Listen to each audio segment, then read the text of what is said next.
If I can unmute, I would. You're Trey, unmuted. I actually am unmuted. Okay. Trey, just say the offense apparently didn't fare as well today. Anything you can put your finger on as far as was it just the defense having a good day or the offense struggle? I think it was a little bit of both. We didn't play to our full potential today, but defense had a heck of a day today. They executed, and they just got after our tails today. Trey Biddy. Yeah, Trey, you had a catch towards the end, I guess, in your 2-minute stuff where you guys were just trying to put the game away. How long was that catch? Could you just kind of describe that play? And also, y'all didn't get down last week when y'all were running the same kind of stuff. I couldn't tell you how long the play was. Just a simple little corner ball, and just got down and tried to ice the game. We just needed the first down to win, and I just made a play.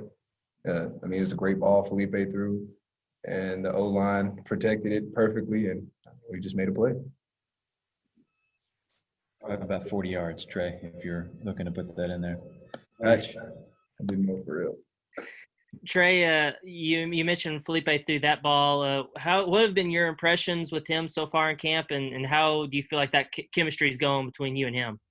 It's always good to have a veteran on your team. He's been doing this for years in, year out, and just playing against the best competition in the country. So just having that guy that knows the ropes, and knows what people do and how to play against this competition is always needed.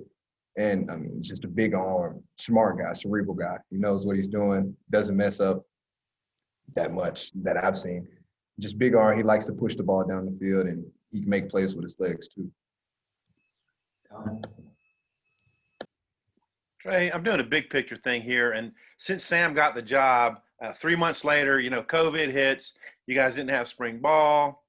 It's been one thing after another that wasn't really in the script, so to speak. And then you get given Georgia and Florida as your two teams, which, the toughest you could have gotten. I'm just wondering what you've seen from him and how he's approached all these curveballs that have gotten thrown at him so far. He's approached these balls like a fearless leader, like I expected. He's a great guy, great man, first off. And he's just trying to make a name for himself and for this program. We've been down. He's like, and people love to kick people when they're down, so that's what happened. And he said, this is the best year, the best chance we have to go make a name for ourselves. We have some of the best competition in the country to play against. And if we beat them, then we're the man. We're standing on top of the hill. So, I love that approach. He approaches every day that we have to get better. The expectation is very high. And if we sink below that, then, it's not good. It's not good enough. We're trying to catch people and pass people every day. So that's what I love about him. Scotty. Hey, Trey, beyond the top three receivers, Sam said that he's liked what he's seen from Davion Warren and TJ Hammonds. What's your take been on those guys? And I guess just your overall thoughts on depth at your position. Davion, TJ, they've been playing so fast this whole camp. They're speedy guys. And just having that speed on the outside that can just take the top off the whole defense, and we can air it out too when we need a big play down the field, just to give somebody to go track the ball and get it. That brings a lot to the table. And guys, Kendall Catalon's been playing his tail off. Coach Gardner's been having a solid camp also. I think as a room, we're pretty deep. We can play. If somebody needs to come out of play, then somebody go get him and go make a play. And I think we have each other's backs, and our chemistry, it goes a long way. And we have, one of the best rooms, I think, in the country. Bob. Trey, you actually had a pretty good freshman year. Where do you think you've improved your game? What are your expectations from yourself for this season? I've just gotten to get back healthy. I think that was the biggest thing to focus on. Was last year I was dealing with that hip injury, nagging the whole season. Now that that's finally good, I think I'm able to explode more and cut better, and just overall just taking my game to the next level. Still running the routes, but also moving faster than I was last season. And I expect that, I want to have 1,000 yards this season, and I want to win a lot of games as a unit. And I think we can win a lot of games, and we're going to throw the ball down the field, and we're going to score a lot of points. So, Nate. Trey, just how as far as the protection to throw down the field, you all feel confident in that? Yes, sir, we do. Our O-line is making bounds and leaps every week.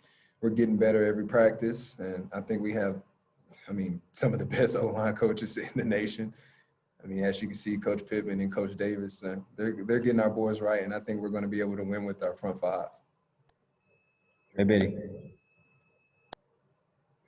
Yeah, Trey, you mentioned coming back from the hip and stuff, and you've always been a go up and get it guy. Jalen Catalon actually mentioned that he feels like you have taken things to a different level in terms of playing after the catch, making plays. Is that something you focused on in the offseason, or is that just a product of getting that hip back? I focused on it, but I was able to do that when I first got here. In spring game or whatever, you saw a little cut or whatever, but just focus on my change of direction, because that's what, my hip, that's what was hurting me the most, was not being able to move laterally. And I think now that getting that back right 100% helps me to move and make those cuts and make plays after the catch, instead of just, trying to run straight and hurting. And I think that was, I have focused on it over the off season, just sand pit drills and cone drills and just trying to move and trying to get better at moving laterally. So. Hutch. Trey, that hip injury, I might be able to look it up, but when did that happen, and how long did it take you to get it fully healthy? When did you get to 100%? So it happened against Ole Miss. I don't know if you remember the play, but it was the play where the corner didn't line up on the field, and quarterback threw it out to me, and he tackled me from the sideline, and he put his helmet right on my joint. And since then, or it took me really the whole season. I was battling it the whole season, just because I was just taking shots on it week after week after week, and it wasn't getting fully healed. So I would say January was when I felt 100% just back on my hip. Tom? Last week on this Zoom call after the scrimmage, Sam said he didn't think you guys were in game shape yet, and talked about stamina. What have you seen this week, and what was that aspect of it like today? We definitely focused on our transitions. He's telling us, Coach Pittman's telling us, that the transition is how we get our conditioning in. And so coming in and off the field is one of his points of emphasis, and he gets on our tail for not transitioning correctly. If we don't sprint off the field or sprint on the field to get to the ball, then it's not going to end well, because he doesn't want to run us after practice. So that's when he says we get our conditioning in. And just going tempo with Coach Browse helps us get in shape also. So I think from this week to last week, our transition has been much better, and it's been on par to what Coach Pittman likes to see. Scotty. Hey, Trey, you said TJ and Davion kind of give you guys some pretty good speed, but what about Kendall Catalon? What kind of things does he bring to the table, just seeing him each day? Hard worker. He's a grimy type guy. He'll go in and make a crack block, just do what anybody asks him to do, and he has great hands, and he knows how to get open, and he knows how to work the top of his routes. Same thing with Karch. Karch does a lot of great things. Tremendous hands. Some of the best hands I've ever seen, and just knows how to get open. And, they're smaller guys, so they can get in and out of cuts like with ease. And it's amazing to see that those are the guys that we have surrounding this room. All right, got time for a few more. Bob? Yeah, Trey, I guess you guys are about halfway through this kind of an unorthodox camp. It's 2 weeks till you hit Georgia week.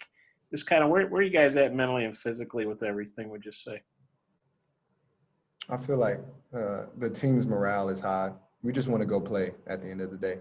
Doesn't matter who it is. Next man up mentality. Somebody step up and make a play, and we're going to ride with that guy, whoever makes the play. And we're just trying to go win games at the end of the day. Russell? Trey, what do you like about Traylon's game, and how are you guys similar? How are you guys different? Traylon, my boy. His game, very physical. That's one thing that I like about him. He's just big body in the slot. It's a mismatch. You can't cover a guy that moves that fast and is that big. And just seeing the way and the improvements that he's made, just in and out of his cuts, breaking down, being able to get out of the top of his route is just amazing, being he's 230. And just watching him move and catch the ball and run after the catch and how fast he is, that's what he brings to the game. So I think we're alike in, route running type deals. He might be, a little faster. I mean, not too much. I mean, but yeah, just the way we catch, the way we run our routes, the way we like to use our bodies to get open. I think those are all similar. Different. His run after the catch is probably, it's ridiculous. I mean, you see what he does with the ball in his hands on punt return. So, I mean, he's just gifted in that aspect.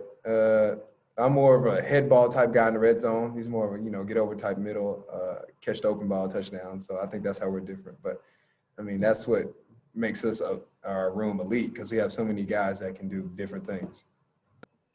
All right, last one, Tom. Yeah, so you said that the defense basically won the day, or Sam said that to us. What was the reaction like on your side of the ball? How did y'all deal with that? We just knew that we didn't play to the max of our potential. We didn't have a good day as a unit. The defense got after us, as I said earlier, and we just knew we had to make strides. So we're going to come in here tomorrow, watch the tape, and see what we had to get better at, and try to improve off that every day this next week. All right, thanks, Trey. Appreciate you, man. Appreciate it, Trey.